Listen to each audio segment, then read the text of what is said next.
I'd like to talk about non-formal caregiving system which we've established in our program. When we started in 2004, an expert psychologist would go to the community and she would work out of our clinic. There was no engagement with the communities there. We had many challenges, including few clients, high dropout rates, and most importantly, people with high support needs, they got only medical care. They did not get the full spectrum of psychosocial care. And then we decided that we have to relook at the program, make it a bottom-up approach. So in 2009, after the CRPD and our engagement with it, we changed the format. A non-formal caregiver is someone from the community itself. That person could be a friend, it could be a neighbor, it could be a distant relative, it could be a co-worker, it could be anybody from the community itself. Our field workers and peer supporters are also part of non-formal caregiving system. We enable this system to have the necessary skills for giving support and care so that all people with disabilities and especially people with psychosocial disabilities get included in the community. This system helps to increase the social capital available to a person with a disability so that when they need some support, they have enough resources to be included. People in our program, they have a wide range of strategies for engaging communities directly on non-formal caregiving. We engage a variety of stakeholders, both from families as well as from various development agencies, from healthcare agencies, from the education system, from the government system also. We engage them in skill building and knowledge building on how to give support and care for people who they serve in the communities. The non-formal caregiving system is the most critical part of our program because this is what will ensure the sustainability of our work, sustainability of communities in giving mental health care as well as necessary supports for people with high support needs. And so far our experience has shown that we have busted two myths which are very widely prevalent about people with high support needs. The first myth is that people with mental illness are violent and dangerous. And the other myth is that people with high support needs, people with psychosocial disabilities, they cannot be cared for at the community level itself. Our experience shows otherwise. I want to end by saying that there is really no justification to say that some people are severe and some people are mild and so on. These categories are not relevant when we work in the community. It is possible, very feasible, to work with all kinds of people with psychosocial disabilities in the community itself. And this is a path which we must try for the future.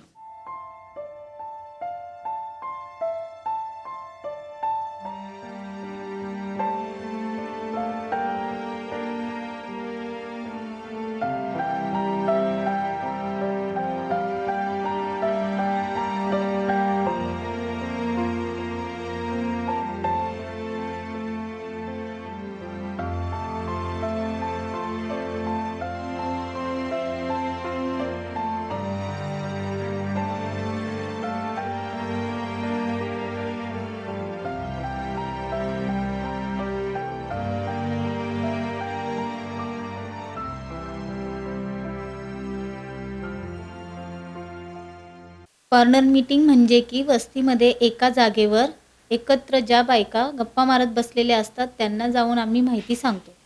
त्याला आम्ही corner meeting असे म्हणतो. या मीटिंगमधून आम्ही लोकांना मानसिक आरोग्याबद्दलची माहिती सांगतो, बापू ट्रस्टची माहिती सांगतो. या मीटिंगमध्ये पुरुषही असतात आणि स्त्रियाही असतात. आम्ही दोघांनाही ही माहिती सांगतो. आणि या मीटिंगचा उद्देश आमचा असा आहे की जास्तीत जास्त लोकांना मानसिक आरोग्य काय आहे याबद्दल माहिती व्हावी. आम्ही वस्तीमध्ये भावनांवर बोलतो. वेगवेगळे विषय असतात, विषयांथ्रू आम्ही लोकांपर्यंत पोहोचतो. जसं की रागावर नियंत्रण कसं ठेवायचं, तसेच डिप्रेशनचे काही लक्षणं असेल तर ती कुठली, अशा पद्धतीने आम्ही लोकांना माहिती सांगतो. माहिती सांगताना लोकांनाही असं कळतं की माझ्यामध्ये बहुतेक असं काही आहे का, किंवा माझ्या आजूबाजूला असं काही आहे का. पण ते लगेच येऊन अप्रोच होत नाहीत. ते मीटिंग झाल्यानंतर येऊन भेटतात आणि मग आम्हाला सांगतात की आमचा असा असा प्रॉब्लेम आहे, आम्ही कशा पद्धतीने तुमच्याकडे येऊ शकतो, पत्ते विचारतात. आणि त्यांना सेंटरवर बोलवायचे असेल तर अशा त्यांच्या गरजेनुसार त्यांना आम्ही सेंटरवर बोलवतो. केवळ त्यांना फक्त सपोर्ट काउन्सिलिंग करायचे असेल तर आम्ही सपोर्ट काउन्सिलिंगसाठी त्यांना घरी जाऊन सपोर्ट काउन्सिलिंग करतो. या मीटिंगमध्ये आम्ही वेगवेगळ्या पद्धतीचा वापर करतो, जसं की चर्चा पद्धत, फ्लिप चार्ट दाखवून लोकांशी चर्चा करणे, रिलॅक्सेशन घेणे, ABTचे डीप ब्रिदिंग घेणे किंवा मग फक्त ओम चॅन्टिंग करणे. हे जे आमचे काम आहे हे लोकांना माहिती व्हावं आणि कलेतून कशा पद्धतीने मानसिक ताण कमी करू शकतो हे या मीटिंगमधून लोकांना माहिती होतं. या कामाचा फायदा अजून एक आहे की माउथ टू माउथ पब्लिसिटी होते, म्हणजेच एकापासून दुसऱ्याला हे मेसेज जातात आणि मग लोक एकमेकांना, शेजारच्यांना किंवा त्यांच्या नातेवाईकांना जर गरज असेल तर अशा लोकांना आमच्याकडे पाठवतात. पुढे जाऊन आम्ही या मीटिंगमध्ये वेगवेगळ्या प्रकारचे बदल करत जातो, जसं की गोष्टी सांगणं किंवा मग त्याचबरोबर लोकांना घरच्या घरी ताण कमी करण्याचे काही मुद्दे सांगणे.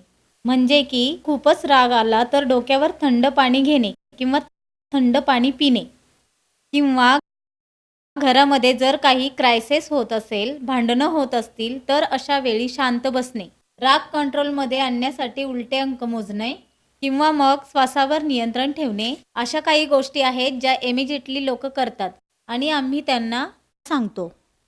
याच्यातून आम्हाला क्लायंट भरपूर मिळतात आणि याच्यामध्ये वेगळं असं आमचं नातं झालेलं आहे जे कम्युनिटी आणि आमच्यामध्ये आहे. ते आहे प्रेम, आधार आणि विश्वासाचं.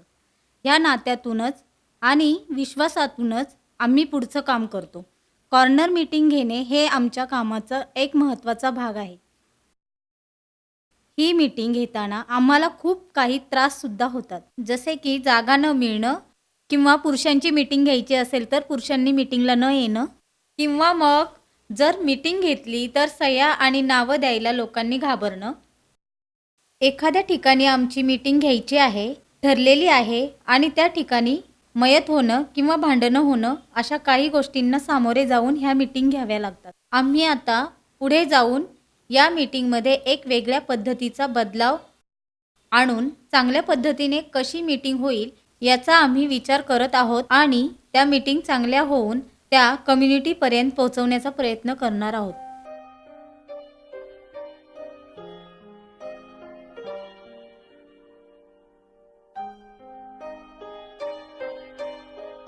हम लोग बस्ती में जाकर अवेयरनेस मीटिंग लेते हैं। उस मीटिंग में पोस्टर लगाते हैं, पैम्पलेट बांटते हैं। इस मीटिंग का उद्देश्य है कि लोगों में धार्मिक जागृति पैदा करना है। इस मीटिंग को लेने के लिए 15 दिन का कालावधि लगता है। उस कालावधि में बस्ती के की पर्सन को, आंगनवाड़ी टीचर, मंडल के अध्यक्षों हमको मिलना पड़ता है। उनको बापू ट्रस्ट क्या काम करता है ये बताना पड़ता है। और वो बताने के बाद उनसे हमको 20 या 25 लोगों की ज़रूरत है, ये करना पड़ता है। फिर वो लोग हमारे को 20 या 25 लोग देते हैं और अवेयरनेस मीटिंग हमारी होती है।